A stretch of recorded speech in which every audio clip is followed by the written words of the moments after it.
Hello children, today we discuss chapter 4 of geography. Chapter name is air. Our earth is surrounded by a huge blanket of air called atmosphere. हमारी पृथ्वी को चारों ओर से एक बड़ी सी चादर ने कवर कर रखा है जिसे हम एटमॉस्फेयर या पर्यावरण के नाम से जानते हैं। सभी लिविंग बीइंग्स, आप, मैं, प्लांट्स, एनिमल्स सभी एटमॉस्फेयर पर डिपेंड करते हैं अपनी सर्वाइवल के लिए या जीवित रहने के लिए। और ये ब्लैंकेट हमारी प्रोटेक्शन भी करता है। अगर एनवायरनमेंट ना होता तो हम दिन में सूर्य की गर्मी से बेक हो जाते हैं और रात को फ्रीज। इसलिए एटमॉस्फेयर के बगैर अर्थ पर लाइफ एग्जिस्ट ही नहीं करती। यदि एटमॉस्फेयर नहीं होता तो अर्थ पर कोई रह ही नहीं सकता था। अब हम बात करेंगे composition of the atmosphere. Atmosphere में क्या क्या चीज़ें जुड़ी हुई हैं, जैसा कि हमें फिगर में दिखाया गया है कि एटमॉस्फेयर में नाइट्रोजन 78% है, ऑक्सीजन जो हमारी सांस के लिए ज़रूरी है 21% है, कार्बन डाइऑक्साइड 0.03%, ऑर्गन 0.93% और इन चारों गैसों के अलावा बची हुई जो गैसें हैं उनका परसेंटेज है 0.04। इस तरह हमारे पर्यावरण में सबसे ज़्यादा नाइट्रोजन गैस है और उसके बाद सेकंड नंबर पर ऑक्सीजन है।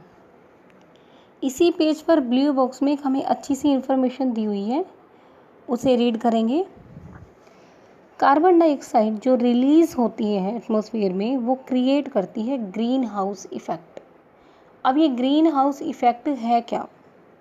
हमारी अर्थ सन से हीट रिसीव करती है। हम सबको पता है कि अर्थ पर गर्मी सूरज की तरफ से आती है, पर सारी हीट को अर्थ एब्जॉर्ब नहीं कर सकती, वो वापस रिफ्लेक्ट कर देती है सन की तरफ ही। तो कार्बन डाइऑक्साइड जो गैस है वो इस रिफ्लेक्ट की हुई हीट को एब्जॉर्ब कर लेती है और एब्जॉर्ब करने के कारण ही हमारा जो ये ग्रीन हाउस इफ़ेक्ट है वो क्रिएट होता है। यदि ये सब नहीं होता तो अर्थ पर लाइफ पॉसिबल होती ही नहीं।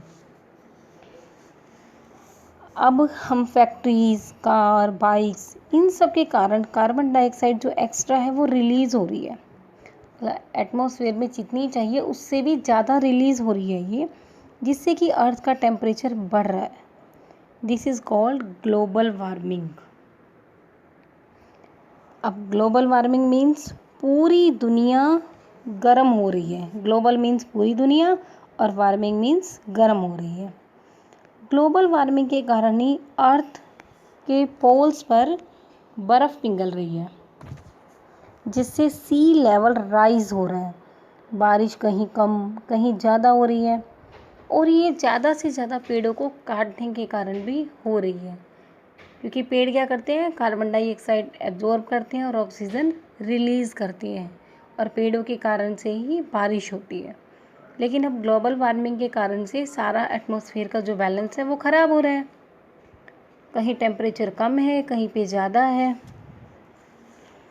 चलो अब हम अपने टॉपिक पे फिर से आते हैं वापस। Composition of environment. हमने पढ़ा कि एनवायरनमेंट में नाइट्रोजन सबसे ज़्यादा, ऑक्सीजन सेकंड नंबर पर, ऑर्गन ये सब होते हैं। लेकिन एनवायरनमेंट में नाइट्रोजन, ऑक्सीजन, ऑर्गन और इन गैसों के अलावा डस्ट के कुछ पार्टिकल्स भी होते हैं।